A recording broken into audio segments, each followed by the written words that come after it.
you wonder. And of recent, we have about 10 coups in Africa, and 8 has been successful. Okay, and majority or almost are from Francophone countries as well. Okay. So I should suggest here that what you're trying to link here is that there's a relationship between the coups happening and their own history. Yeah. Okay. You cannot take the emergence of coup away from the history of the country.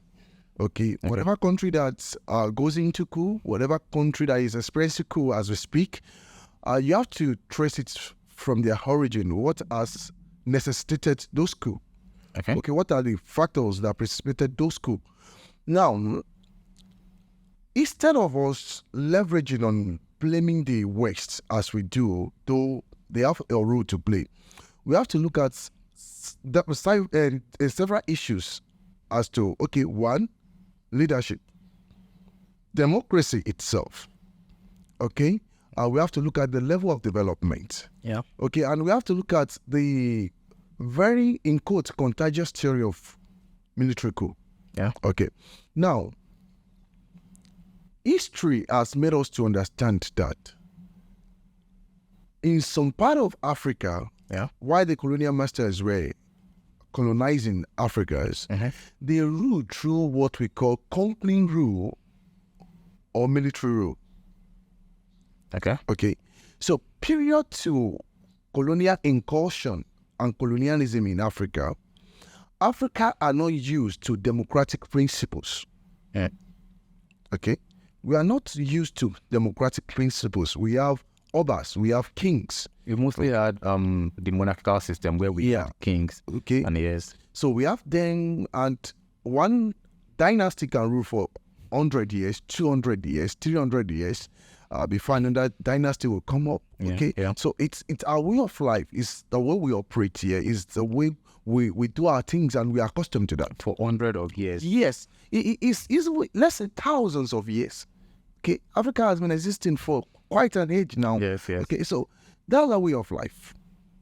Except if you some minute community in Africa where we have this kind of acephalous way of life where they don't have a kind of central kingship or authority. Okay. But that is very minute. Okay. So when the Europeans came around, okay, they didn't rule us democratically. No African country under colonial siege was ruled democratically. Okay. Yeah. We were ruled by iron fist. So we were ruled by a certain governor general we don't even know. Okay, we don't even know the governor general. So the governor general and his government are being imposed on us. Okay, for hundreds of years. That was the experience we had in Africa. Okay, I think it's let me continue a little bit. So during the colonial era, I think what the French Francophone colonists experienced was far too different from what the Anglophone countries experienced. You know, the English, they were very, very Christian. So they had some liberal and religious ideas to how they were ruling their colonies. But the French, their mode of ruling these colonies, as you are well aware, policy of assimilation and association, and the English people, they were ruling more toward through indirect rule. So the treatment of the Francophone and how their monarchical system and other pre-established systems were eroded by these European factors kind of led to some anti-French sentiments among these countries that have experienced school recently. I'm talking about Guinea, Mali, Burkina Faso, Niger, Gabon. Yeah. I think there's this last one. Burkina Faso is experiencing it. Yeah. So about 6 of them. Yeah. And they've all been Francophone countries. And it is very, very easy for us to actually, as we've said rightly, to put our blames on the West. And we can do that because there's a relationship between these Francophone countries and the French, quote unquote, overlord right? Some even call it a process of some kind of process of neocolonialism, where French is putting its own interest ahead of others through exploitation. And it is true that places like Niger and Guinea and Mali, all of these places, they have their own natural resources, and because they are being mined by the French, and although it's okay to point out that while France is aiding these people by providing troops on ground, there's more evidence that they are being exploited than there is evidence that they are being helped by the French presence. So this relationship, the history you mentioned, ties together with current present, put some factors in view for us to understand why these things are happening in previous French colonies. So, at what point can we say that the coup happening in Africa are more internally induced than they are externally induced? You've talked about leadership. For one, that African people are not accustomed to democracy. It has been imposed on us. And while we can say that it is a better way of, I mean, that's subjective. It's a better way of leading the country in this era. We can't be doing the same thing we're doing 300 years ago because, African way of life, right? So at what point, since we've already outlined the historical factors, friends, imposing, and that. So at what point now can we say this coup that are happening are internally induced and there's a reason they're happening? You already explained, actually, you made mention of the theory of contagion as military coups tend to happen over time. Yeah. Abdel Nasser in Egypt, then Nigeria, then all of these things. So at what point, my point, can we say that these coups are happening internally, are being pushed to take place because of internal factors? That's a very good one. Okay, I'll take it from this perspective. Okay.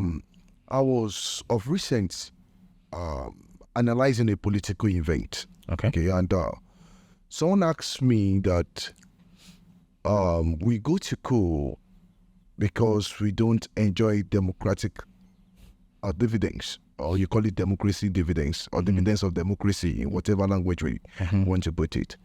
Okay? And I tend to disagree with the person and say no. Okay? What we need in Africa is not the dividends of democracy. What we need in Africa that we are not getting that makes coup to be reoccurring is the lack of dividends of development. Democracy does not equate development. And that's the point I want us to understand. So your claim is that there's no relationship between democracy and development. No, I didn't say there's no relationship between democracy. Okay, I just want to get that right. Democracy does not equate. It's not equal to development. The fact that you are practicing democracy does not mean your country, your people are going to be developed. Okay, I get your point now. You get it? Yes. Okay. So the factor, one of the key factor, let me put it that way, one of the key factor that has been pushing most Africans to celebrate military coup is that under the tenet of democracy, they have not been enjoying the benefits of development. Okay? So there may be growth, but growth does not mean we have development. Okay, I think what you are trying to allude to here is economic development, political development. So I think it's important for us to differentiate between growth and development. So if you can do that for the audience. Exactly. Okay. Growth is the increase in numbers. So I want to use a plain language. I don't want to be too grammatical. Okay. Growth is you have a house. Then after 2 years, your house becomes 2 houses, 3 houses, 4 houses is growth. You have 20 years, 2 years back, you are 20 years, but now you are now 22 years. That's a growth. Okay. That's physical growth. Okay. Right. Quantitative. Quantitative. Now, when you're talking about development, you are talking about qualitative. Okay, so Nigeria, for an example, have 4 refineries, but are we benefiting from that 4 refineries? Like the 4 houses you mentioned, Yeah. are they upgrading? Are they upgrading? Are you making money returns on that? Okay. Do they have ECs? Like all these like little things that bring quality to the people inhabiting those houses. Exactly. So you have 10 cars. What is your return on investment? How does it make your life better? Yeah. Okay. So you look at most of African countries have natural resources, like you said. We have all kinds of natural resources. We are the home of natural resources in the world. Nigeria has uranium. Uranium. Has gold. Nigeria has crude oil. Gabon has crude oil. Yeah. Okay. Yet, is it affecting the lives of the people positively? Are the people benefiting from these natural resources? That is one of the internal factor that induced coup. Okay, we have several. We have leadership, we have sit-tight syndrome, okay, we have mismanagement, we have corruption, and hope we are going to get there. The economic is more important because you can see it across board. Exactly. Here's an important factor that I think I should allude to here. Nigeria has the highest GDP in Africa. Exactly. The highest. But GDP, gross domestic product, right? But Nigeria does not rank on the top 30 list of countries in Africa that are most developed. Yeah. Not built. They are grown, right? To see buildings, but in form of HDI, Human Development Index, right? Nigeria does not rank on the 30 list. The first country on that list is Tanzania, and Tanzania is not as rich as Nigeria. Yeah. So to connect that with the point you raised, development and growth, Nigeria has all of this money, but it is not directly reflecting on the lives of the people. Yeah. That, okay, we have this money, we are rich, we are the richest in Africa, therefore our lives are supposed to be better. Exactly. But it is deteriorating every day. Standard of living keeps going down, cost of living keeps going up. So there's no correlation between development and growth. Yeah. So that's that economic aspect that can drive people to rebel, to engage in some kind of coup. Okay, go on with your point. So if we look at this factor, it is one of the critical factor. Yeah. Okay. And it has connection in this recent time with corruption and, political mismanagement or extractive politics. But if we are to be very sincere, okay, the first point I was trying to drive is I don't want us to put the all blame on the West. I was just trying to pinpoint that they have their own share of the cake. Yeah. Okay. But if we are going to be very sincere to ourselves as an African, okay, and we want a better way out for Africa, we have to look internally. Okay, what are the internal factors? And one is the disconnection between growth, development, and the people. Okay? And if I have a population of, let's assume I'm a president of a certain country and the population of my country happens to be 200 million. Yeah. Okay. And I have a deposition of 50 million barrels of crude oil. Mm-hmm. And the seashore there. Yeah. I have a good rainforest environment. I have a good land texture. Okay. I have good climate condition. Okay. Yeah. I have other natural resources. Okay, uranium and all these things. I have them where they were stayed in my country, and I have the ability to produce or to refine crude oil.